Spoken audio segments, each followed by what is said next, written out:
আসসালামু আলাইকুম ওয়া রাহমাতুল্লাহি ওয়া বারাকাতুহু। আলহামদুলিল্লাহ, আল্লাহ তাআলা আমাদেরকে এই মক্কাতে নিয়ে আসছেন। তো আপনারা জানেন আমার সাথে রিফাত, তুতা ভাই, আনোয়ার, আমার আব্বা আম্মা সব আলহামদুলিল্লাহ অনেকে আসছেন আমাদের বাংলাদেশ থেকে। তো বর্তমানে যে জায়গাটা অবস্থান করতেছে এটা হলো আরাফাতের মাঠ, আমি আপনাদেরকে দেখাচ্ছি। তো এখানে মূলত যে হাজী সাহেবরাগণ যে হজ করতে আসে এই জায়গাতে অবস্থান করেন।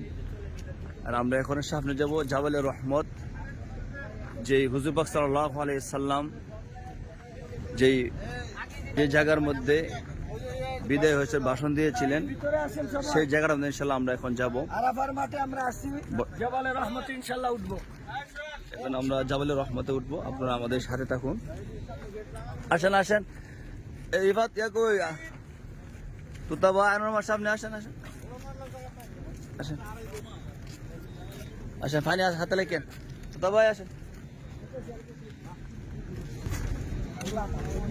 তো আল্লাহ তাআলা যেন সবাইকে এই জায়গার মধ্যে আসার তৌফিক দান করেন।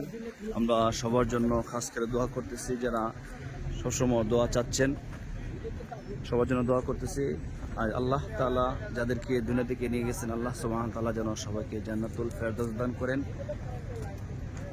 এখন হাজী সাহেবগণ চলে আসছেন জাবালে রহমত, আমরা এখন যাবো জায়গার মধ্যে। আর বর্তমানে যে স্থানটা এটা হলো আরাফাতের মাঠ।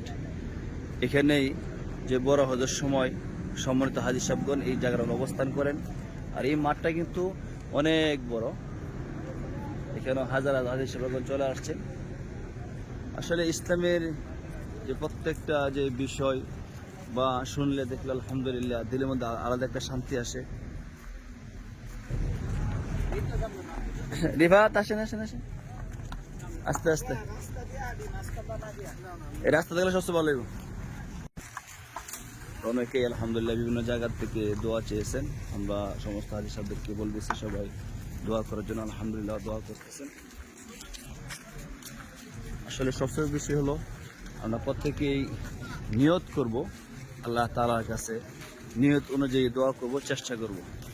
ইচ্ছা থাকলে উপায় হয়, যে কোনো মানুষ ভালো কাজের ইচ্ছা করলে আল্লাহ তাআলা অবশ্যই তার দ্বারা ভালো কাজ করাবেন। যদি আমার দিলের ভিতরে ভালো কাজের ইচ্ছাই না থাকে তা আমি কোনো সময় ভালো কাজ করতে পারবো না।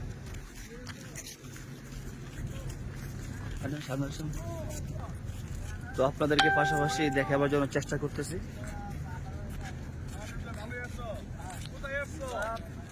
রিফাত, আমরা এখন কোথায় আসছি? আমরা ওখানে আসছি কোন জায়গার মধ্যে? আরাফার মাঠে। আর যাবো কোথায়? জাবালে উঠবো। মামু, মামুর বাবুর্চি আছে। মামু আমরা আসছি কোন জায়গা, যার নাম কি? আরাফার মাঠ। আরাফাতের মাঠ। কোন জায়গায় আসছেন? আফারাতের মাঠ। আরাফাতের মাঠ। হন হন হন, আরাফাতের মাঠ। কোন আরাফাতের মাঠ? আফারাতের মাঠ। আরে আফানা, আরাফাতের মাঠ। দিনা মামু সুতা ভাই কোন জায়গায় আসছেন? যার নাম কি? হ্যাঁ আরাফাতের মাঠ। মাশাআল্লাহ মাশাআল্লাহ। যাবো কোন জায়গায়? আফারাতের মাঠ। আরে আফারাতের না, আমরা জাবালে রহমত যে পাহাড়ে ইনশাআল্লাহ এখানে যাবো, আমরা সামনে যাচ্ছি। তো সবচেয়ে বড় বিষয় আল্লাহ তাআলা যে আমাদেরকে আসার তৌফিক দান করতে শুকরিয়া। তো আপনারা দেখতে পাচ্ছেন হাজার হাজার হাজী সাহেবগণ আলহামদুলিল্লাহ এখানে চলে আসছেন। কি যে একটা প্রশান্তি, এখানে না আসলে বোঝা যাবে না। আল্লাহ তাআলা সবাইকে আসার তৌফিক দান করো, এইসব জায়গা দেখা আসা। আল্লাহু আকবার। ওই যে আমার আগে অসুস্থ, তারপরে চলে আসছে। মামু 777, মামু 7 দেখেন আমার কাছে কি সুন্দর লাগতেছে। আর ইসলামের প্রত্যেকটা জিনিসই নবীজির প্রত্যেকটা সুন্নতি সুন্দর, মাশাআল্লাহ। মামু কই আইছেন? আহারাতের মাঠ। আহারাতের না, আরাফাতের মাঠ। কোন? আফারাতের মাঠ। আরাফাতের মাঠ। আফারাতের মাঠ। হ্যাঁ আরাফাত নাম আছে না, আরাফাত। কোন? আরাফাতের মাঠ। আফারাতের মাঠ। আফা কইন না আপনি। আল্লাহু আকবার। তো আমরা জাবালে রহমত যে পাহাড় এদিকে যাচ্ছি। রিফাত সাহেব আপনি আছেন, আলহামদুলিল্লাহ সবাই ভালো আছেন, সুস্থ আছেন।